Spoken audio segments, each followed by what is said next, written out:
Kanyuka, siku zote waga nakwambia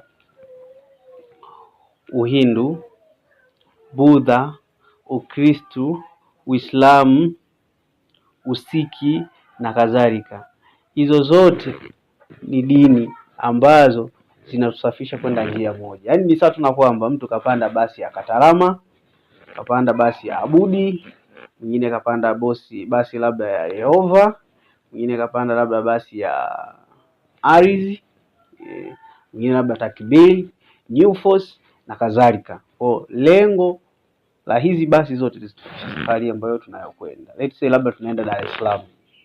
Wote lengo kubwa tufike Dar es Salaam. Kwa hakuna maana ya kuweza kumjaji mtu negative, hakuna maana ya kuweza kumcriticize mtu, kwa unamwacha na imani yake mwenyewe.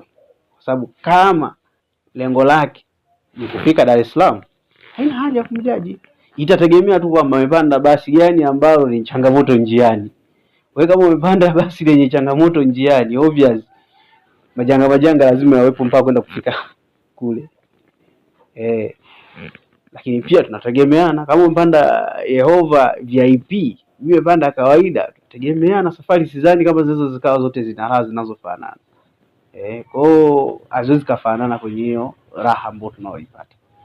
Kwa ni wewe tu kama wewe. Kwa siwezi mimi mwenyewe kumjaji mtu kutokana na dini yake.